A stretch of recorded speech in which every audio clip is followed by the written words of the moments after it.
Hello अस्सलाम वालेकुम दोस्तों। इमरान प्रतापगढ़ी ने वक्फ बोर्ड के बारे में कितना अच्छा बयान दिया है। एक बार वीडियो पूरा सुनना गौर से और वीडियो को आगे से आगे शेयर करना।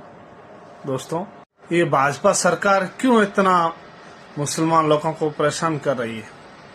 संसद में उसने कितनी अच्छी बात कही है, गौर से सुनना दोस्तों। श्री इमरान प्रतापगढ़ी जी। धन्यवाद सभापति महोदय। हम ही को कातिल कहेगी दुनिया, हमारा ही कत्लेआम होगा। हम ही कुएं खोदते फिरेंगे, हम ही पे पानी हराम होगा। सभापति महोदय, सन 1947 में दिल्ली की जामा मस्जिद की तारीखी सीढ़ियों पर खड़े होकर के भारत रत्न मौलाना अबुल कलाम आजाद साहब ने कहा था कि मुसलमानों कहां जा रहे हो, यह है तुम्हारा मुल्क, यहां तुम्हारे आबाओ अजदाद की कब्रें हैं। उस वक्त मौलाना आजाद की ये सदाएं सुन करके लोगों ने अपने सरों की गठरियां उतार करके रख दी थी। आज उसी दिल्ली में मौजूद देश की संसद में एक बिल आया है जो हमसे उसी जामा मस्जिद की सीढ़ियों के सबूत मांगेगा, जो उन्हीं सीढ़ियों के पास अपनी कब्र में सोए हुए मौलाना आजाद को फिर से कब्र से सदा देनी पड़ेगी कि ये जो कब्र है वो मेरी कब्र है, ये किसी सरकार की जागीर नहीं है। सभापति महोदय, मैं जहां खड़ा हूं इसी संसद भवन के सामने सड़क के उस पार अपनी कब्र में सोए हुए भारत के पूर्व राष्ट्रपति फखरुद्दीन अली अहमद की कब्र है। शायद अब उस कब्र से भी सदाएं आए कि ये कब्र मेरी कब्र है, ये सरकार की जागीर नहीं है। सभापति महोदय, मैं वक्फ कानूनों में किए जा रहे संविधान विरोधी बदलावों के खिलाफ बोलने के लिए खड़ा हुआ हूं। संविधान का आर्टिकल 14 हो, 29 हो, 30 हो, चीख चीख कर कहता है कि देश में सब बराबर के हकदार हैं। आर्टिकल 26 कहता है कि सबको अपने अपने मजहबी कामों के लिए मंदिर, मस्जिद, गिरजाघर, गुरुद्वारों का निर्माण करने का हक है और उसका रखरखाव का भी हक है। लेकिन डॉक्टर बाबा साहब अंबेडकर के संविधान को हर दिन कुचलने वाली ये सरकार देश के मुसलमानों से नफरत में इतनी अंधी हो गई है कि खुलेआम देश की संसद में देश सरकार के माइनॉरिटी मिनिस्टर साहब और होम मिनिस्टर साहब झूठ बोलते हैं और देश को गुमराह करते हैं, झूठ शब्द असत्य बोलते हैं। सरकार ने इस बिल का नाम उम्मीद रखा है। मंत्री जी कल से इसे देश के मुसलमानों के लिए नई उम्मीद बता रहे हैं। नहीं मंत्री जी, न तो ये बिल मुसलमानों के लिए नई उम्मीद है और न ही उम्मीद की नई किरण। सभापति महोदय, भाजपा ने पूरे देश में वक्फ के नाम पर कई सारे झूठ फैलाए हैं। आइए आज उनकी सच्चाई पर बात करते हैं। वक्फ ट्रिब्यूनल को ऐसे बताया जाता है जैसे वक्फ ट्रिब्यूनल कोई मजहबी खाप पंचायत हो। सभापति महोदय, जबकि सच्चाई यह है कि वक्फ ट्रिब्यूनल भी तो सरकारी न्यायिक विभाग है जिसमें सरकार द्वारा नियुक्त जज होते हैं, जिसमें प्रशासनिक अधिकारी होते हैं, कहीं ऊपर से थोड़ी आ गए। सभापति महोदय, देश के गृह मंत्री जी ने इसी सदन में कहा कि वक्फ ट्रिब्यूनल के फैसले के खिलाफ कोई कोर्ट नहीं जा सकता, जबकि सच यह है कि वक्फ एक्ट 1995 की धारा 83(9) के तहत हाई कोर्ट वक्फ ट्रिब्यूनल के फैसले की न सिर्फ समीक्षा कर सकता है बल्कि उसे बदल भी सकता है। सच तो यह है कि वक्फ बोर्ड खुद अपनी जमीनों के लिए कई सारी कोर्ट में मुकदमे लड़ रहा है।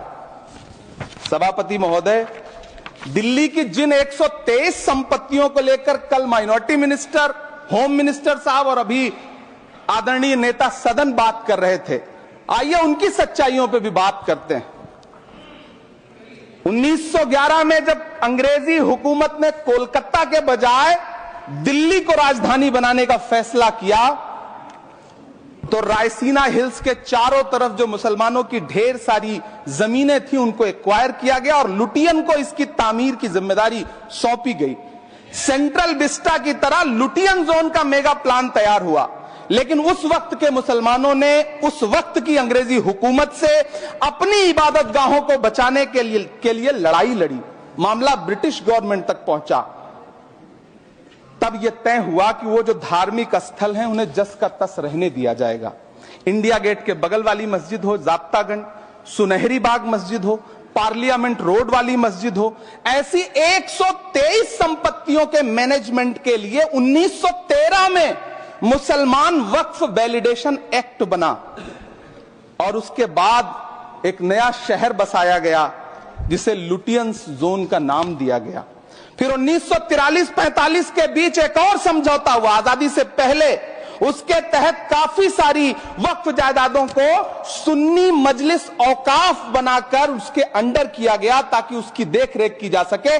गृह मंत्री जी 2 दिन से सदन में जो बात कह रहे हैं वो दरअसल 123 संपत्तियां उसी सुन्नी मजलिस औकाफ के तहत आती है।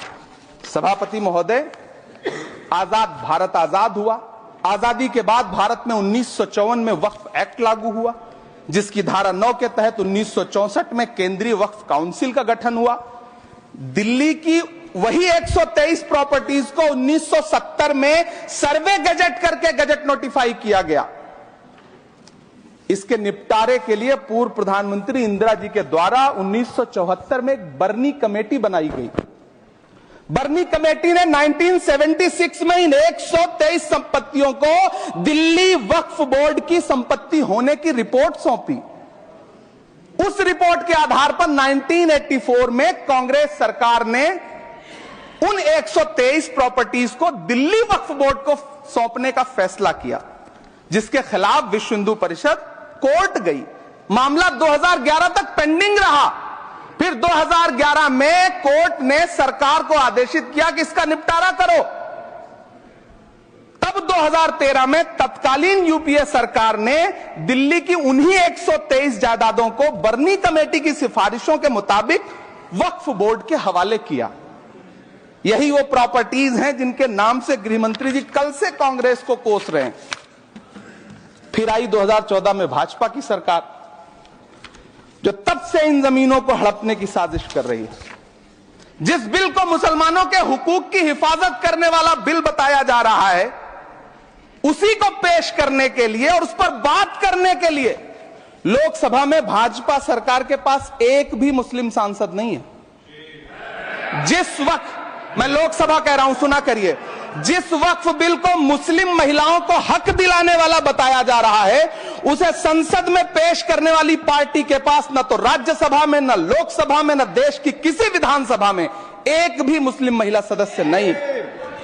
कल किरण रिजिजू जी कह रहे थे कि रेलवे की जमीनें देश की जमीनें हैं, डिफेंस की जमीनें देश की जमीनें हैं। हां मंत्री जी, हैं, बिल्कुल हैं।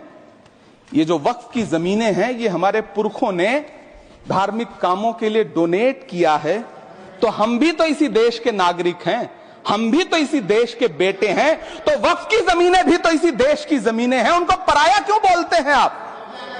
सभापति महोदय, अशफाकुल्लाह खान जब फैजाबाद की जेल में फांसी के फंदे पर झूल रहे थे, तो इसी देश की जमीन के लिए झूल रहे थे ना। सभापति महोदय, अंडमान की जेल में काला पानी की सजा काटकर अपनी जान देने वाले मौलाना फजले हक खैराबादी हो या शेर खान अफरीदी हो, वो भी तो इसी जमीन के लिए अपनी जान दे रहे थे ना। सभापति महोदय, पाकिस्तान के खिलाफ लड़ते हुए अपनी जान देने वाले महावीर चक्र विजेता ब्रिगेडियर उस्मान हो या पाकिस्तान के पैटर्न टैंक उड़ाने वाला परमवीर चक्र विजेता वीर अब्दुल हमीद हो, वो भी तो इसी जमीन के लिए अपनी जान दे रहा था ना। और मंत्री जी, मैं इस सदन में अलल ऐलान ये कहता हूं कि जब भी इस देश की जमीन को लहू की जरूरत होगी, आपसे 2 कदम आगे इमरान खड़ा मिलेगा, ये मैं आपसे यकीन दिलाते हुए कह रहा हूं। सभापति महोदय, मैं सरकार से कहना चाहता हूं, हमसे हमारी इबादत गाहें तो मत छीनिए ना, हमारे घरों पे बुलडोजर तो मत चलाइए ना, हमारी कब्रों में तो हमें सुकून से सोने दीजिए ना। सभापति महोदय, माइनॉरिटी मिनिस्ट्री का बजट कट करके, मुस्लिम बच्चों की स्कॉलरशिप बंद करके अब सरकार कह रही है कि हम वक्फ की आमदनी से गरीब मुसलमानों का भला करेंगे।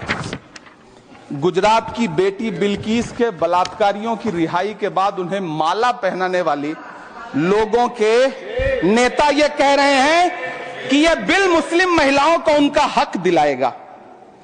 धन्यवाद मोदी जी, क्या बढ़िया सौगातें मोदी दे रहे हैं आप। पहले हमें गुजराते मोदी दिया, आप सौगाते मोदी दे रहे हैं।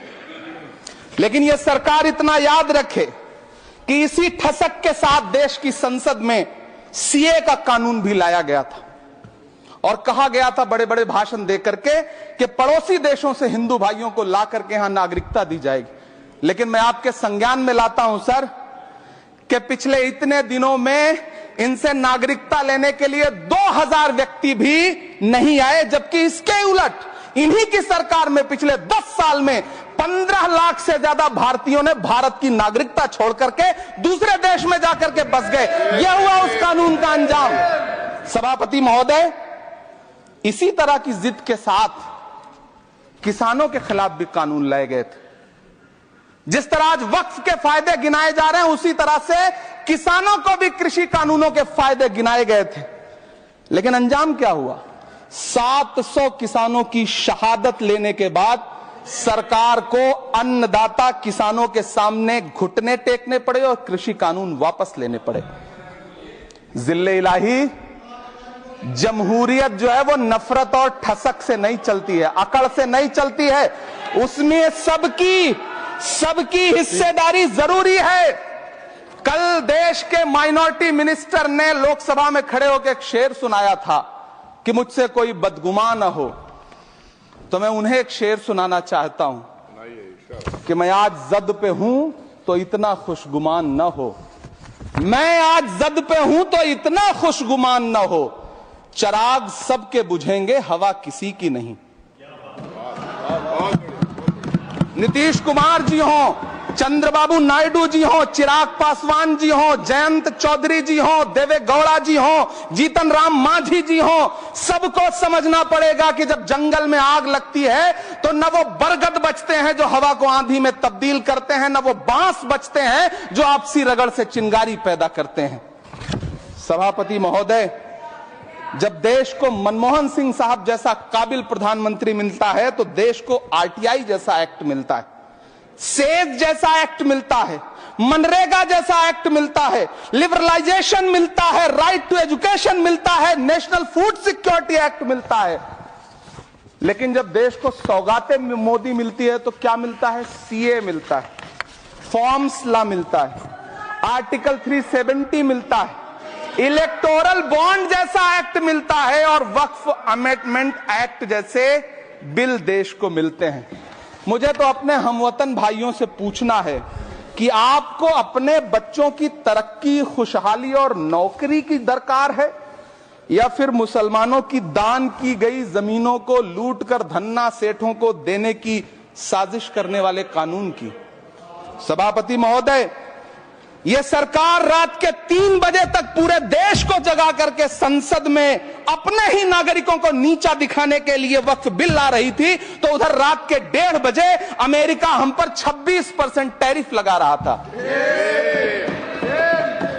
सरकार की प्राथमिकताएं देश को पता।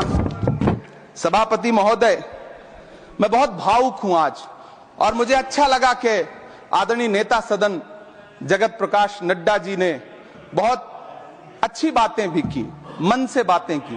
क्योंकि उनके नाम में प्रकाश जुड़ा है तो मैं उनमें हमेशा एक रोशनी की किरण देखता हूं। मैं उनके सामने बहुत अदब से यह बात कहना चाहता हूं कि चरागों के सफर में दबदबा हो आंधियों का तो फिर अंजाम जुल्मत के सिवा कुछ भी नहीं होगा। यह दुनिया नफरतों के आखिरी स्टेज पर है, इलाज इसका मोहब्बत के सिवा कुछ भी नहीं होगा। मैं भावुक हूं, मेरी पलकें गीली हैं। अगर देश की एक बहुत बड़ी आबादी को लगता है कि आप उसका भला करने के लिए नहीं बल्कि उनकी इबादतगाहों, उनकी कब्रिस्तानों, उनकी खानकाहों को बर्बाद करने का बिल ला रहे हैं, तो फिर आप अगर समझाने में नाकामयाब रहे हैं तो यह आपकी नाकामयाबी है। पहले समझाइए, उसके बाद कोई बिल लेकर के आइए, तब शायद हम आपका इतनी पुरजोर तरीके से विरोध ना करें। लेकिन सभापति महोदय, मैं अंत में सिर्फ इतना कहना चाहता हूं कि इस बिल में जो भी पॉइंट्स दिए गए हैं, बॉम्सी पोर्टल देख लीजिए, सरकार का झूठ आपको पकड़ में आ जाएगा। हम डरे नहीं हैं, हम सिर्फ सरकार से अपील कर रहे हैं कि हमें अपना समझिए।